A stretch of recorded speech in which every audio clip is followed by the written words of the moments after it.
Hello everyone and welcome to another episode of Nuts and Bolts with Mark Eanes and Hello, folks. Maria Eanes, and today we're going to be talking about the orange. The color, not the fruit, but the fruit too, why not? Both. So we've decided to make a series of these three next videos about secondary colors. The first three were about the primary colors, yellow, red, and blue. And then these next three are going to be about secondary and tertiary colors. Right. Orange and its pairs. You're going to explain. Cousins. We could call them cousins. Okay. Maybe. And then green and then violet. So today we'll start with orange. Yes.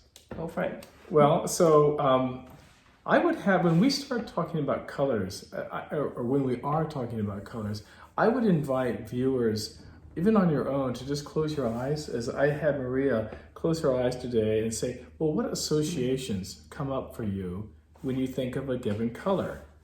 In this case, today, orange.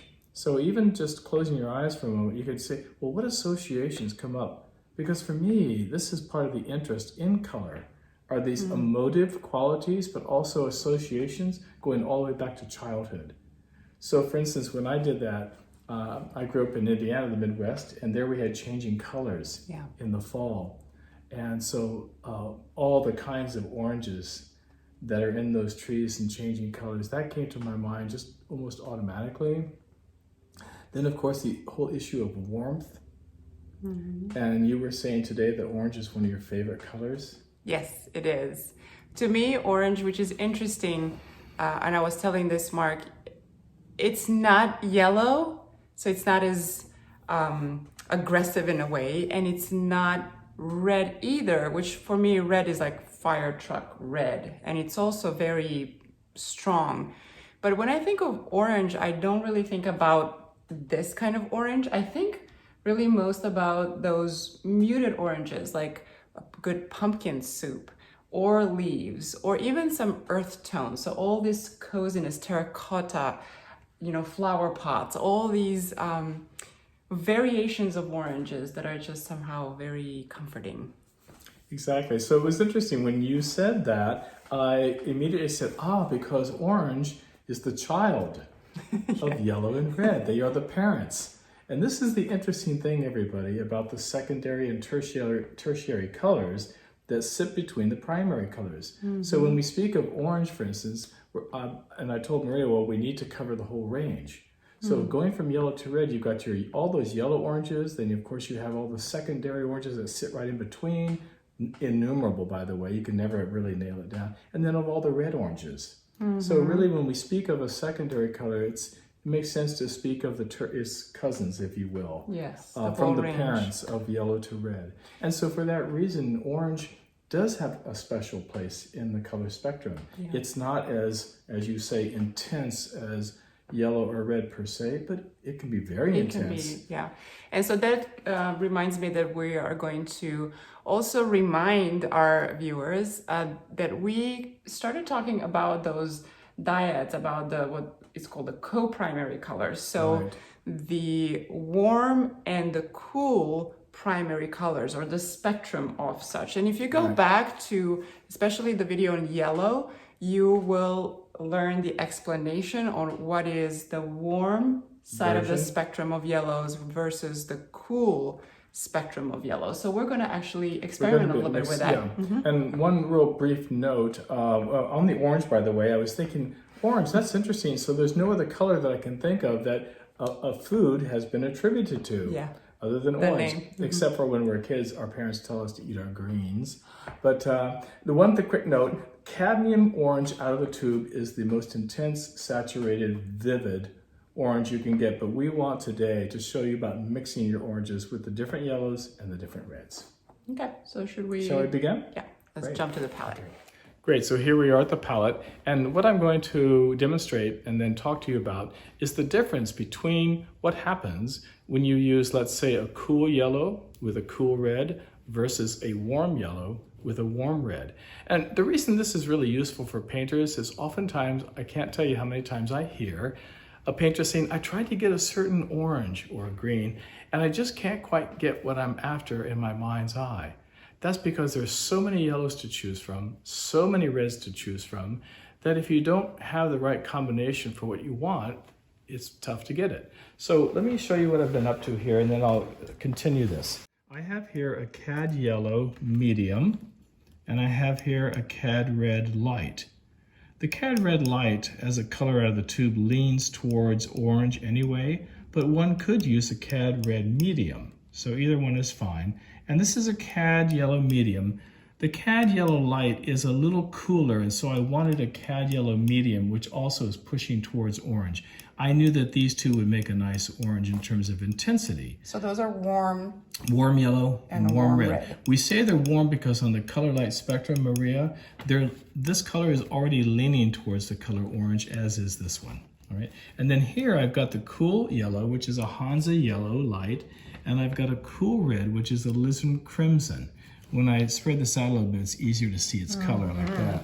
It's always difficult when you see a color in its sort of, blob. Yeah, but in the yellows we can clearly see that this one is warmer than that one. Yes, and here we see that. Okay, All so right. show us All what right. you did. So what I've done so far is this. Here is the Cad Yellow medium by itself, and then I made a tertiary color by adding just a touch of the red to get a yellow orange. Keep in mind, everybody, there are many yellow oranges between here and here, which is my secondary orange. So this orange sits approximately between the yellow and the red. You see, it's always good to show the spectrum of what you're dealing with. And there are many secondary oranges that you can mix, so it's hard to say this is the perfect one. So you're trying to get colors that sit right in between each other. And then this is the red orange. I don't know if you can see it that well on your camera. Sometimes it's a little confusing, but it, to my eye, sits right between this secondary orange and the red itself, the Cad Red light. I don't know if that's coming through on the camera. Sometimes it's subtle, but I think it will come through. Does it help if we turn this? No, I think it's going to be fine. Okay, so, and then I'm always experimenting with the addition of white to my admixtures because it really changes so much about the flavor of these colors, the vibe of them, and what they can do. And I only added white once, but I would urge you to add white 2 or 3 times. And here I am adding white to the yellow, to the tertiary, to the secondary, and so on. And you can see, if I were to add white 1 or 2 more times, you get another arrangement of colors. But for time constraints, we did not do that. So we're going to see now the other pair. So now we're going to see what happens with the other co-primaries, that is to say the cool yellow. And I'm always making notes as to what I'm doing, by the way. So here I am going to start with the, this is the Hansa yellow. Sometimes it's also known as lemon yellow. So I'm going to put that by itself right here, just so we have it. And already, if I show you the difference there, you can see a big difference between the cool yellow and the warm yellow. Big difference, okay? Next, I am going to bring over my Alizarine crimson here. All right. And now it only takes a small amount to change a color. That is, the tinting strength of this Alizarine crimson is pretty strong. So I only need a little bit to work it in here to find a yellow orange. Now, what some people like to do, by the way, is they like to actually do this right ahead of time. They'll take this and put it right down here. So they know that those are the two polar, the range of the spectrum. This is quite dark. Also, Alizarine crimson is a transparent hue. It's very easily transparent, as you can see when I do that. So it's going to also have an effect on these colors. All right. Now, let's get back to my yellow orange. As I said, everybody, there are many yellow oranges that are possible. So I'm just approximating what I believe is going to sit. And I think this is a nice yellow orange, and look, it's going to be really different here. Let's just take a look. I'm brighten this up just a little bit. It's going to be so different from the other here. Already, we can see a huge difference. That's definitely going into the earth tones. It's heading towards yellow ochre. So now I'm finishing up on mixing the secondary so-called orange. I'm saying so-called because you'll see with these, that yellow and that red, it's really very much an earth tone. It goes into the browns very quickly. Let me get in here just to show it better. Yes, that's a brown. Let's compare it.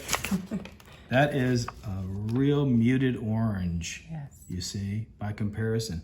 And here's the funny thing, folks. I'm using the yellow, and I'm using a so-called red here. It is a red. It's alizarin crimson. Quinacridone crimson is also similar. So if someone were using these as yellows and reds and getting these colors, they're going to go, wait a minute, what's going on here? Well, by the way, that doesn't make these bad colors. They're quite beautiful. I always like to do a little bit of that. So now let's go for our red orange.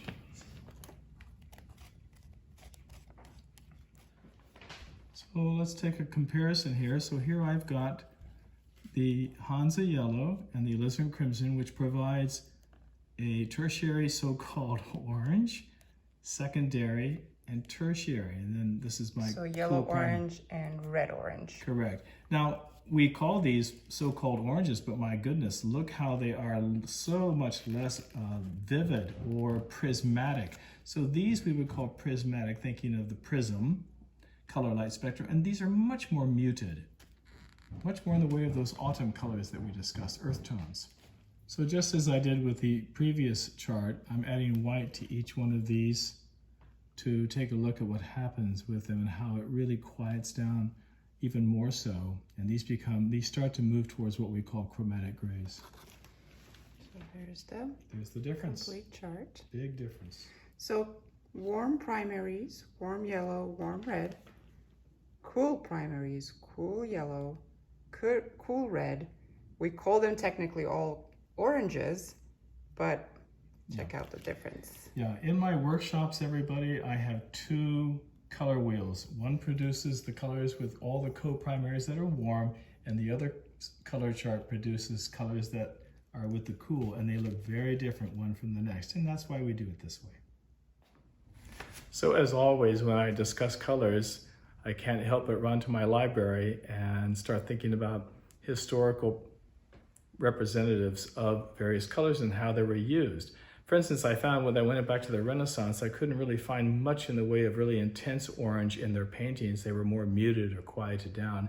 As I went a little further in art history, though, I saw much more vivid use of colors of orange, but also the quieter versions. So I've got 4 or 5 artists here to take a look at. Let's start with Matisse.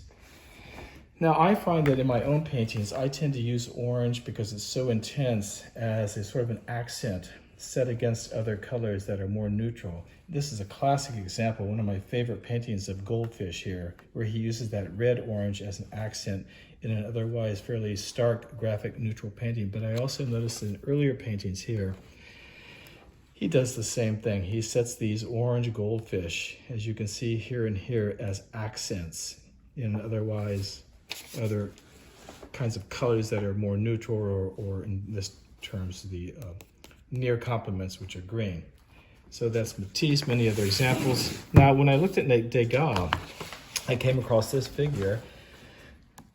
Blue-green is a near complement, which we're going to get into in subsequent videos, but take a look at how he's using this really intense orange next to her shoulder and head to bring that forward. And then he moves it into the greens here and then even into the body a little bit. So this is a beautiful use. And then I found that here he really went for it. Yellow oranges and oranges and here he's quieted it down in the body, but you can see this vivid use of the orange there. And I think we can nicely see here the prismatic oranges versus the muted ones. Exactly. And he's using pastel here, but he's really thinking about that full range from the intense to the muted to the even chromatic uses of oranges. And of course, he's juxtaposing them against the cooler notes, which is the same thing that Matisse was doing with the blues and the greens. And then here, one of my favorite books is The Quilts of the Gibbons. Women from South Carolina. This is China Petway, one of her quilts. I just love this piece. It's so beautiful and simple. But again, here we have that orange, that really strong orange as a bar, almost like a post and lentil set against these more muted versions of what orange can create. So one of the points of this is to tell you all that orange is the gateway, if you will, to all these gorgeous earth tones that you can get. All right, so that's a good example of that. When we look at Mary Cassatt, I love some of these prints that she did that were influenced by the Japanese ukiyo block prints of the 19th century, where everything flattens out. This is a great example of what happens when you start adding enough white to the various oranges that you can get. And you can see that in the field, in the ground here, and even in the prints. And then I also have another one here where she's using it in a painting, but now here it's different. Here she's definitely using it only as an accent, but what is it set against? Well, it's set against these dark green grays, so it really pops. And of course it finds its way into the skin tones, but in a much more neutral fashion. So another great example of orange in all of its many uses, from very subtle to very rich. Can we see some used in your paintings? We can. To the wall? Yeah. So in this large painting, I attempted to make a painting that was all about yellow. However, I quickly found myself making a painting that was about all the possible yellows and yellow oranges and oranges. So it really became what we call an analogous color scheme, where you've got 3 or 4 colors adjacent to each other. So you have your yellow oranges, your red oranges. They range from very intense to very muted. However, if you look over here, for instance, I don't know if you can see this. Can you see this okay, Maria? Yes. Here you have a very quieted down orange. And then I use it as sometimes an intense note amongst these other colors, as an accent, if you will. Same thing here in this large field of all these other colors. I find orange very satisfying as an accent. Same thing down in here, up in here. It really pops. It's a very strong and useful color in that regard. All right, invitation to experiment with Always. different reds and different yellows. We'll write in the comments which ones we used, but just so you can figure out the difference between the two pairs. And again, a reminder, the different natures, the cool and the warm natures of primary colors have been explained in the previous 3 videos. So go back into the playlist and find those. Any last words? Well, only that there's many other iterations of this process. So you could play around with the cool yellow with the warm red and vice versa. So this isn't by any means all of it. There's so much more. And the only thing that's hindering you is your imagination. So imagine the possibilities always. So thank you for following another episode of Nuts and Bolts. This one was on orange, on yellow orange and red orange. And maybe you can share in the comments, what are your associations to orange? What do you, when you close your eyes, what do you think about? What comes first to mind when we're talking about this beautiful color, my favorite? And even the emotive things that happen, that come up. Because for me, I went right back to my childhood and jumping in a big pile of leaves, that kind of stuff. Yes. Anyway. So we would love to hear from you. Thank you for watching, and leave your questions in the comments. We will be happy to answer them. Till next time. Ciao.